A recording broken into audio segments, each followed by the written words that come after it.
वो रात कभी नहीं भूल सकती जब सब कुछ बदल गया। मैंने सोचा था कि ये घर महफूज है, मगर हकीकत बिल्कुल मुख्तलिफ थी। जिस शख्स पर मैं पूरा एतमाद करती थी वो नहीं था जो नज़र आता था। एक लम्हे में मेरा एतमाद, मेरी जिंदगी और मेरी दुनिया सब हिल गई। ये वो राज था जो हर दिन छपता रहा और अब सामने आ गया। हर खामोशी, हर हंसी, हर बात एक आजमाइश बन गई।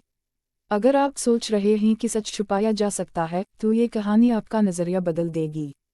मेरा नाम रोसाना है, मेरी शादी हुई। ये शादी एक सादा मगर ख़ास थी। घर में सिर्फ शौहर और ससुर रहते। ससुर की बीमारी चंद साल पहले गई। वालिदन को ये रिश्ता बहुत पसंद आया। आजकल छोटा ख़ानदान सब चाहते हैं। लड़का तालीम याफ्ता और मुलाजमत पेशा था। वो रोज़ शहर काम करने जाता था, रात को वापस अपने घर आ जाता। मुझे वालिदन से ज़्यादा दूर नहीं रहना, ये बात मेरे दिल को अच्छी लगी। मैं शहर की परवरिश याफ्ता लड़की थी। गाँव में शादी मेरा ख्वाब नहीं, लेकिन किस्मत ने ये फ़ैसला लिखा। मैंने वालिदन की रज़ा कबूल की। सादगी से मेरी शादी अंजाम पाई। रुखसत होकर मैं नए घर आ गई। गाँव की औरतों ने खूब इस्तकबाल किया। रस्मी सादा मगर दिल से थीं। मैंने ससुर को सलाम किया। इन्होंने दुआएं देकर खुशामदीद। शुरू के दिन खुशगवार गुजरने लगे। मैं घर के काम सीखने लगी। शौहर सुबह दफ्तर चले जाते थे।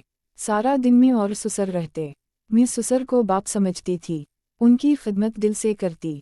खाना बनाना और वक्त पर देना, दवाई और आराम का ख्याल रखना, कपड़ों में भी मदद करना पड़ती। वो अक्सर शकरगुजारी के अल्फाज कहते किस्मत ने अच्छी बहू दी। मैं उन बातों पर मुस्कुरा देती। कभी कभी अजीब एहसास होता, ऐसा लगता जैसे कोई देख रहा। फिर याद आता वो नाबीना ही।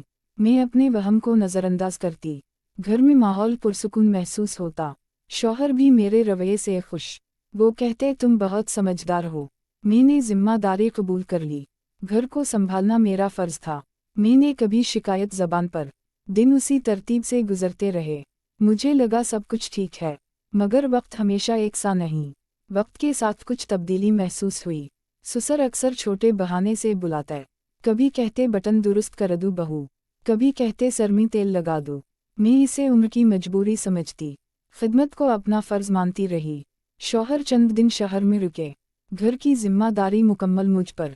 मैंने सब्र और हौसला रखा, लेकिन दिल में हल्की बेचैनी थी। कुछ रवैये समझ से बाहर थे। मैं फिर भी खामोशी इख्तियार करती। एक रात अजीब वाक़या पेश आया। मुझे अपने कमरे में आवाज़ सुनाई। मैं घबरा कर फ़ौरन उठ बैठी। एहसास हुआ कोई करीब मौजूद है। मुझे सूरत हाल गैर मामूली लगी। मैंने फ़ौरन खुद को संभाला। सख्त लहजे में हद वाज़ेह की। मैंने मजबूती से इनकार किया।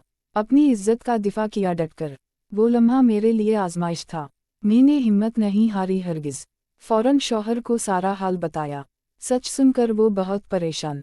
इन्होंने फौरी कदम उठाने चाहे। घर का माहौल बदल चुका था। मैंने फैसला खामोश नहीं रहूं। इज्जत पर समझौता मुमकिन नहीं था। रिश्ता हो या कोई भी इंसान, हुदूद का एहतराम सब पर लाजिम। शौहर ने मेरा साथ दिया मुकम्मल। इन्होंने सूरत हाल संजीदगी से ली। हमने महफूज माहौल का इंतखाब। मैंने खुद एतिमादी वापस पाई। इस तजर्बे ने बहुत कुछ सिखाया। एतिमाद के साथ एहतियात भी ज़रूरी। खामोशी कभी हल नहीं होती। सच बोलना ही असल ताकत। हर औरत को खुद मजबूत होना। इज्जत नफ्स सबसे बड़ी दौलत। ये कहानी हौसला और सबक देती। रिश्तों में एहतराम बुनियादी शर्त है। अल्लाह हर घर को अमन दे।